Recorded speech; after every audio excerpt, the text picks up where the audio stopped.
Resting more will not fix your autistic burnout. In fact, for a lot of autistic adults, doing what everyone tells you, just take a break, sleep more, do nothing for a while, actually makes the burnout worse. There's a reason recovery stalls out for months, sometimes years, and it has almost nothing to do with willpower. Stick around, because step 4 in this video is the one most recovery guides get completely backwards, and it might be the missing piece you've needed this whole time. Autistic burnout isn't the same as being tired.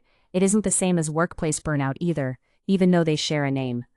Autistic burnout is a state of chronic exhaustion that builds up after long-term masking, sensory overload, and pushing through demands that your nervous system was never built to sustain quietly. The symptoms show up as a kind of full system shutdown. Skills you used to have, talking on the phone, making eye contact, even speaking in full sentences, start slipping away. Sensory sensitivity spikes, executive function collapses. Some people describe it as their personality going quiet, like the lights are still on, but nobody's fully home. And here's the part that surprises people. Burnout isn't caused by one bad week. It's cumulative. It's the result of years of masking traits, forcing eye contact, sitting through fluorescent-lit meetings, small-talking through headaches, and never getting real recovery time in between. So when the crash finally comes, a weekend of Netflix and sleeping in doesn't touch it. The damage is deeper than tiredness, and that's exactly why the standard advice fails. That's the setup. Now let's get into the actual plan. 7 steps, in order, that are designed specifically for autistic nervous systems, not neurotypical stress management. Step 1 is radical demand reduction. Not cut back a little, radical. This means looking at every single obligation in your week. Work, social plans, chores, even hobbies that have quietly turned into pressure, and asking, is this actually necessary right now, or am I just used to doing it? Most autistic adults in burnout are running on a task list built for a version of themselves that no longer has the capacity to keep up. Recovery starts by shrinking that list down to survival basics: eating, sleeping, safety, and nothing else for a while. That might mean taking leave from work.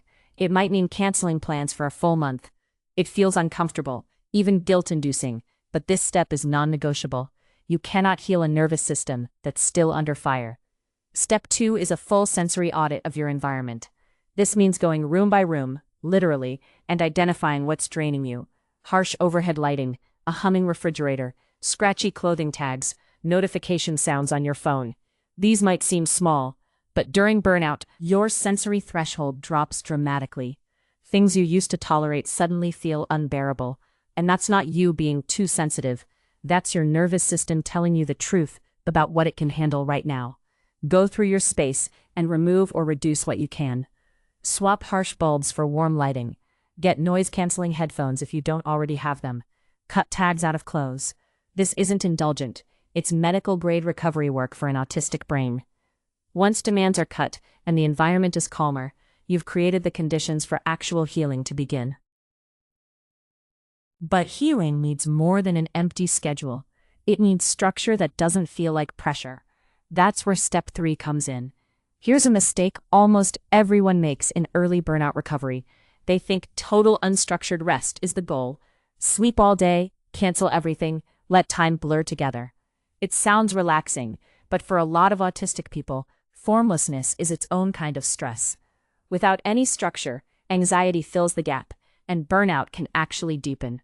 Step 3 is building an extremely low-demand routine, not a productivity schedule, a recovery scaffold. Think 3 or 4 anchor points a day. Wake up around the same time. Eat something at roughly the same intervals. A short walk if your body can handle it. Lights off by a certain hour. That's it. This isn't about achieving anything. It's about giving your nervous system predictability, which lowers baseline anxiety without demanding energy you don't have. Now here's step 4, the one I mentioned at the start, the one most guides get backwards. Most recovery advice tells you to rest by doing absolutely nothing. But full sensory emptiness, day after day, often makes autistic burnout worse, not better. What actually helps is quietly reconnecting with a special interest in the smallest possible dose. Visual, person's hands sorting a collection of small objects, like rocks or trading cards, on a table. Not to research it obsessively, not to turn it into a project, just 5 or 10 minutes of low-pressure engagement, rewatching a favorite show, sorting a collection, listening to a familiar album front to back. Special interests aren't just enjoyable for autistic people, they're regulating. They give the brain a place to rest that isn't blank, isn't overwhelming, and doesn't require masking. This step alone is often the difference between burnout that lingers for years and burnout that actually starts to lift. Before we move to the next steps, if this is matching something you're going through right now, hit like on this video. It helps this information reach more autistic adults who are stuck in the just rest more advice loop that doesn't actually work. And if you want more breakdowns like this, subscribe, because we cover practical autism strategies every week. Step 5 is learning to communicate your needs clearly, even when it feels exposing. Burnout recovery almost always requires other people to adjust: a manager, a partner, a parent, a friend.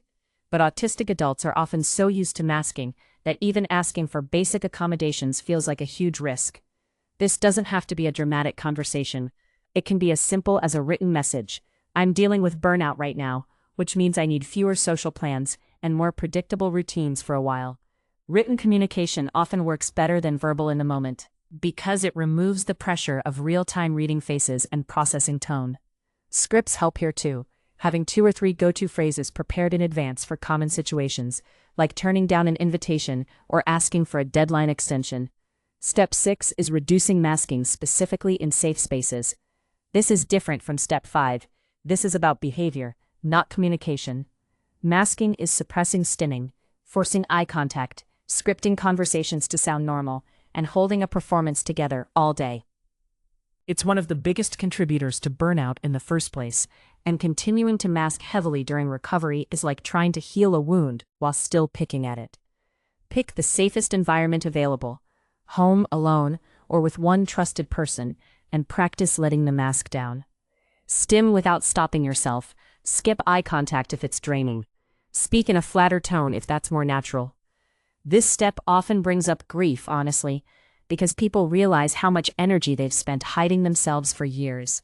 That grief is valid, and it's also part of the recovery process. The less energy spent masking, the more energy is available for actual healing. These 2 steps, communicating needs and reducing masking, work together. One changes your external world, the other changes your internal experience. And once both are in motion, it's time for the final step: making sure this doesn't happen again. Step 7 is the step people skip, and it's the reason burnout often becomes a repeating cycle instead of a one-time crisis. Once you start feeling better, it's tempting to go right back to old habits: full schedules, heavy masking, ignoring sensory limits, because feeling functional again is such a relief. But without a prevention plan, burnout almost always comes back, often worse than before. Building a relapse prevention plan means identifying your personal early warning signs. For some people, it's getting snappish or unusually quiet. For others, it's losing words mid-sentence or suddenly needing to cancel plans they were excited about. Write these signs down while you're mid-recovery, when they're fresh and obvious, because it's much harder to notice them later once you're back in the fog. Then pair each warning sign with a specific action. If sleep starts slipping, that's the cue to cancel one non-essential commitment that week. If sensory sensitivity spikes, that's the cue to revisit the sensory audit from Step 2. This turns recovery from a one-time fix into an ongoing system, something you can return to any time your capacity starts dropping, instead of waiting until you hit a full crisis again. This step is really about self-trust. It's telling yourself, "I know my patterns now, and I have a plan for them," which for a lot of autistic adults is the first time they've ever felt in control of burnout, instead of blindsided by it. So here's the full plan quickly one more time. Cut demands radically, audit your sensory environment, build a low-pressure routine, reconnect gently with special interests instead of forcing total emptiness, communicate your needs clearly, reduce masking in safe spaces, and build a relapse prevention plan before you think you need one. None of these steps require you to push harder. All of them are about working with an autistic nervous system instead of against it, which is the piece so much generic burnout advice completely misses. If this video helped make sense of what you're going through, or what someone you love is going through, drop a comment with which step you're starting with first. It genuinely helps other people find this video when they need it most. And if you want the next video in this series, where we go deeper into masking and unmasking safely, hit subscribe and turn on notifications so you don't miss it. Recovery from autistic burnout isn't quick, and it isn't linear, but it is possible, and it starts with one step: done in the right order. Take care of yourself out there. I'll see you in the next one.